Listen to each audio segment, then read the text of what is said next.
តោះបងឥឡូវយើងមកមើលនាឡិកាមួយគ្រឿងទៀតមកពី brand Patek Philippe អញ្ចឹងបើចង់ដឹងពី detail តោះទៅ unboxing ទាំងអស់គ្នា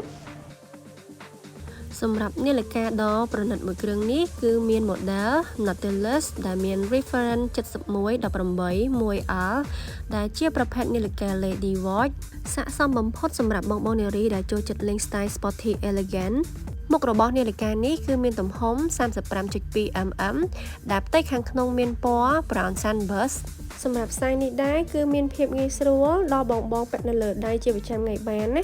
ហើយមើលទៅមានភាពស្រស់ស្អាតឆើតឆាយខ្លាំងមែនតើសូម្បីតែអ្នក review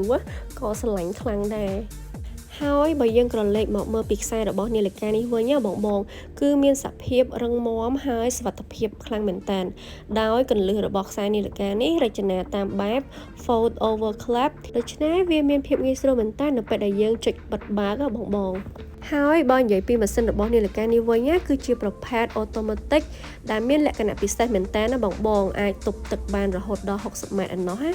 សម្រាប់នាឡិកា Patek Philippe មួយគ្រឿងនេះគឺជា brand new watch ហើយក៏មករួមជាមួយនឹង full box set ដែលមាន warranty card មកជាមួយគ្នាផងដែរ